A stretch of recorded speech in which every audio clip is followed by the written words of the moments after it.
This is the rod over this corner that's loose. I took it out and put it back. And I will show you how to dismantle this so you can access the rod and put it back.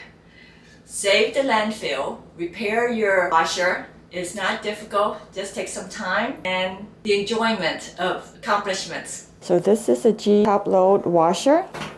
When it spins, it cycles, it shakes and very loud. So based on YouTube, if you touch this, it shouldn't be shaking as much. And you look closely, this side is a little down. There's 4 suspension rods, 2 in the back, 2 in the front. And up here, it seems pretty sturdy, and up high up there, this back right side, the rod is loose at the bottom. So I need to open it up and put it back. If you don't have a nut driver at this size and you have a vice grip, make it quite small like this and clamp it down. There, it's nice and tight, and turn it. I'm opening it up. Next, I need to remove these star screws.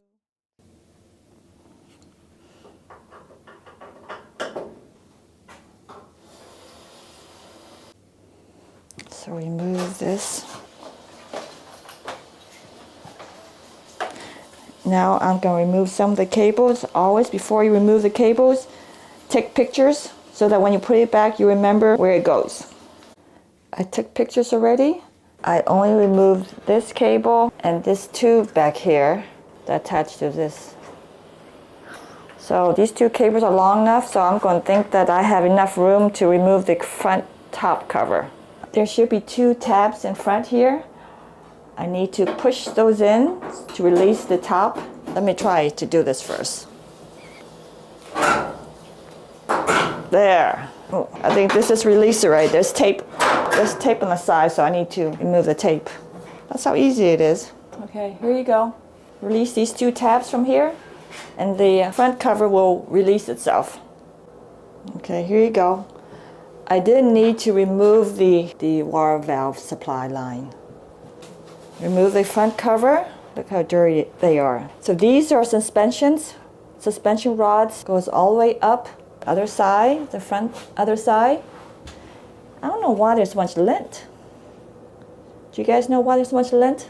Oh, I need to clean this area. I think I'm going to remove them. It's over here too. A whole bunch of lint back here. These suspension rods in the front are good. They're intact. It's the back that I need to work on. In order for me to remove this top cover so that I can get to the suspension rod on the side, I would need to remove this nut driver, this nut here and here. I remove the nut. I tape it back in the side so that I remember to put it back, the right screw back where it was, so I won't lose it too. Now, all I need is remove this top cover. Based on YouTube, I need to remove this too, but let me see. I'm going to finagle this out. Something is holding it back. There you go. Yeah. I need to remove this too. So I need to remove this. Here it is. Right there, right there. Push it in and the sensor should be released so I can take this top off. There's a tab right here.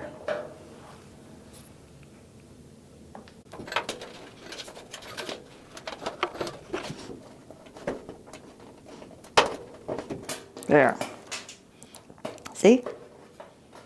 Now I need to do it on this side. Here you go. Slide it under. Okay. Now I can remove this top lid. Put the lid on the side. I'm going to remove this nut and a couple of nuts back here so that I can take this off and this plate. It will give me more room to access this corner.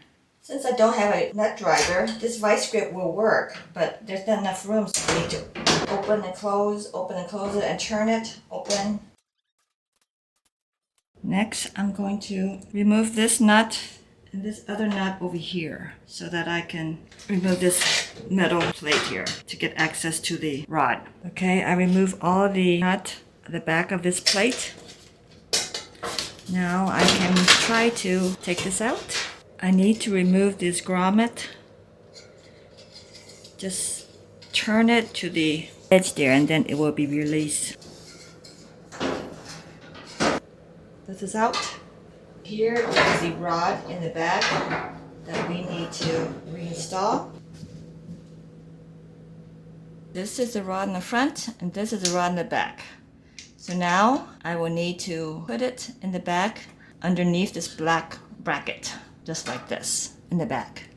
The front and back suspension rod has different colors. The front has yellow and the back has black suspension rod. So once I remove this rod and the grommet, I can reinstall this rod into the bracket of the drum. I think that's what's called, drum. And then put this grommet secure to support the rod. It's supporting this drum now. It's inside the bracket. So now, putting back this grommet, lift it up. It's quite heavy. Oops. I think I need 2 people to do this. It's quite heavy. So I finally installed the suspension rod over here that was detached from the drum bracket. It takes 2 people. 2 people. I'm a weakling. I use all my force, my body, my legs, and everything. And the second person came behind and installed the white grommet. I had to stand up here. Once I put the suspension rod into the bracket, I lift it up through the hole, use my legs and force up here, and pull it up, and the person behind me slide the white grommet into it. Once it's steady, I can release it, come down, and adjust the grommet into its slot. There you go, it's installed. Now I need to put it back. So here is the installed suspension rod. It is very difficult. It takes 2 people to install it back here. It's very heavy. I will put it back. I will reassemble the washer. I hand tight these nuts.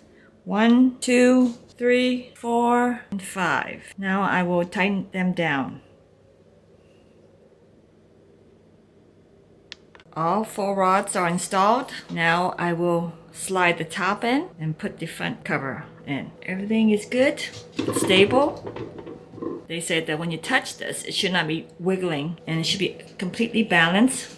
One thing good about doing this is you clean all the mess through the years that it accumulates, dust and debris and crap. So don't throw away your old washer. If it's still running, it's a good chance that you can repair it and use it for several years. There are tabs here, 1, 2, 3, and 4. And on the side, there's little holes in there, so you have to slide in and hook it up. That's what I'm going to try to do. There are hooks here, and 4 on the side too, and holes on the bottom of the lid. And all I need is align it and slide in. There. So I'm going to push it in. Okay. Now I took out this and I need to put this back here and also this cord back into here.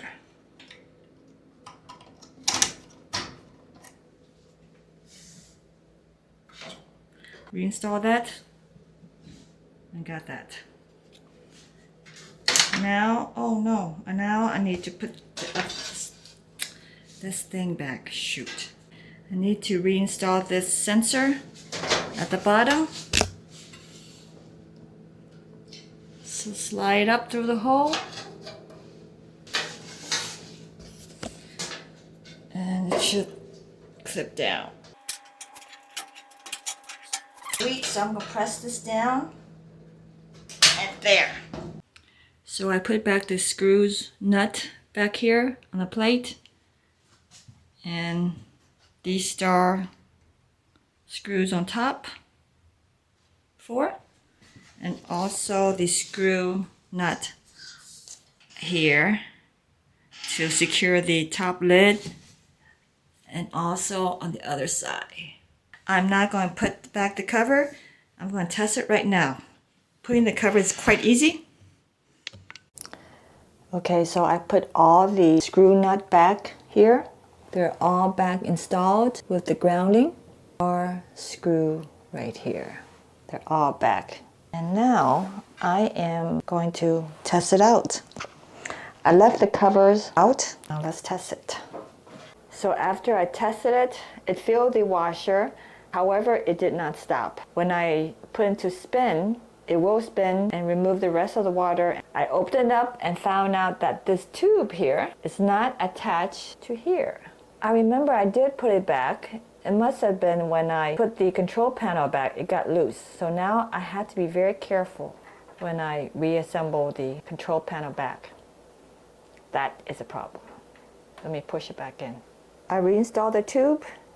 The tube is not very long, so I can't open the panel very wide. And I push everything back to make sure everything is secure. Let's put it back and try it again. Washing, blending, rinsing with the final wash. This is the spin. Suspension rod is completely installed